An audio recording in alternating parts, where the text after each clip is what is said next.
Hello, everybody. We're going to look at a Sheaffer. I've been looking at a lot of Sheaffers lately, and I'm really enjoying them.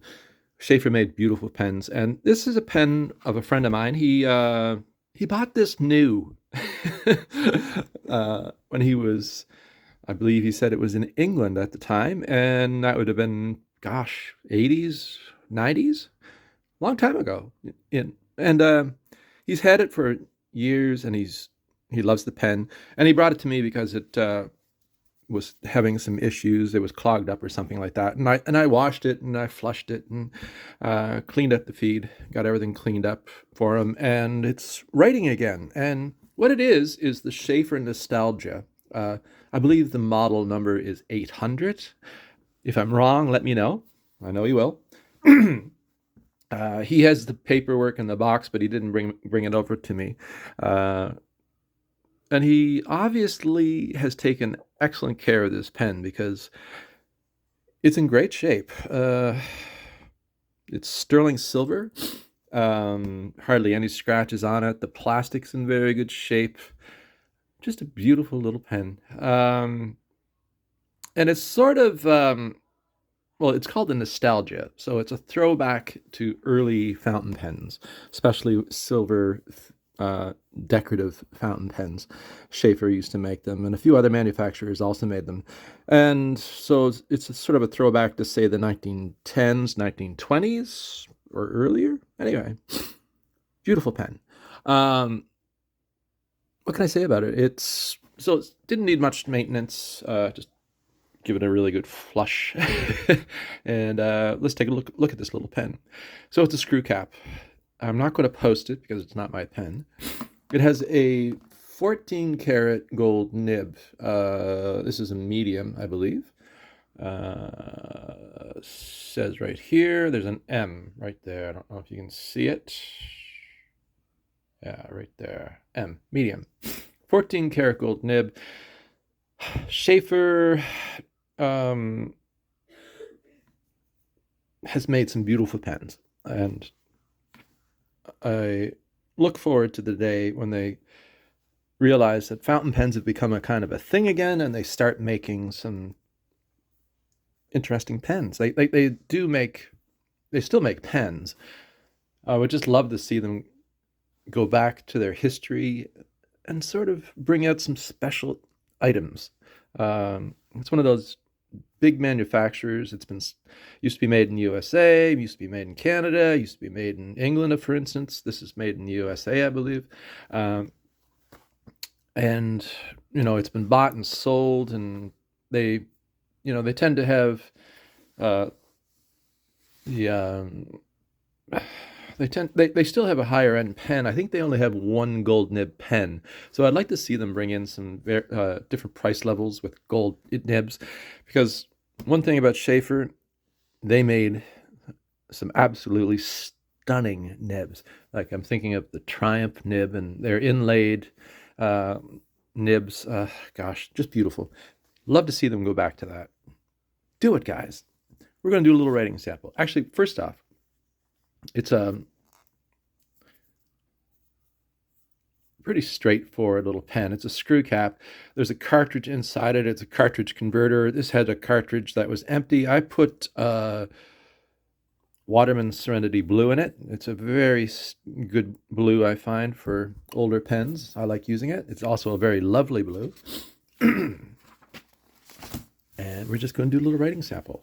So, the Quick Brown Fox. Brown. So, first thing I noticed, this is a wet pen. It has a really nice flow.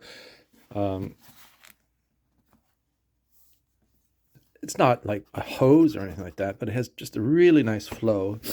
And as with many of the older Sheaffers that I've experienced,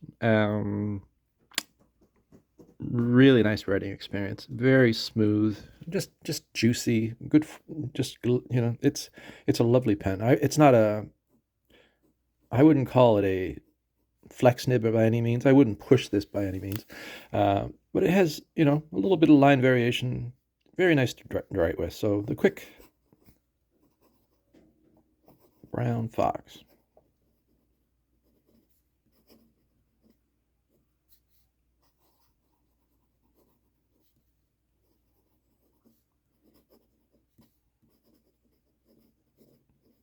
Quick, Brown Fox jumps over the lazy dog.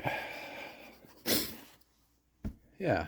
So 14 karat gold nib, plastic section, hello cat, sterling silver uh, cutout casing over the resin plastic that's underneath it. I think the silver said 925 on it, I believe. There are what do you call them? There are little stamps here, probably telling me exactly the year this pen was made. I don't. I didn't bother looking them up. I'm not an expert on silver work stamps or gold work stamps. It says Sheaffer on this little band right here. There's some etching, so there's like a floral design in here. Some of it's worn off with use because this pen has been used for a long time, but it's held up exceptionally well. Very nice. It's a very nicely made pen. It's not a heavy pen. It's not an overly large pen. Let's just look at a Lamy Safari in comparison. It's thinner than the Lamy Safari. I believe this pen is 5 and 5/16 inches long, just a little shorter than the Lamy Safari, much narrower. I didn't weigh it, but it's not a heavy pen too, so it's a very lovely little pen. I keep like lately I've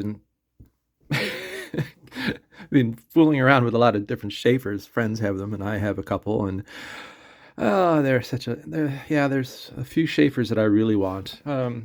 If I ever came across one of these at the right price range, I might pick it up.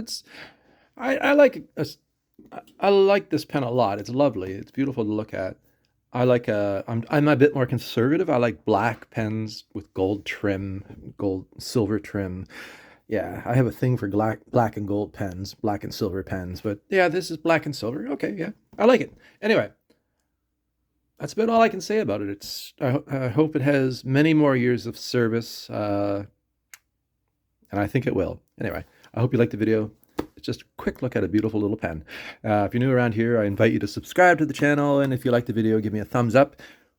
Which is your favorite Sheaffer? If you had the opportunity and you didn't have to worry too much about money, what Sheaffer would you go for?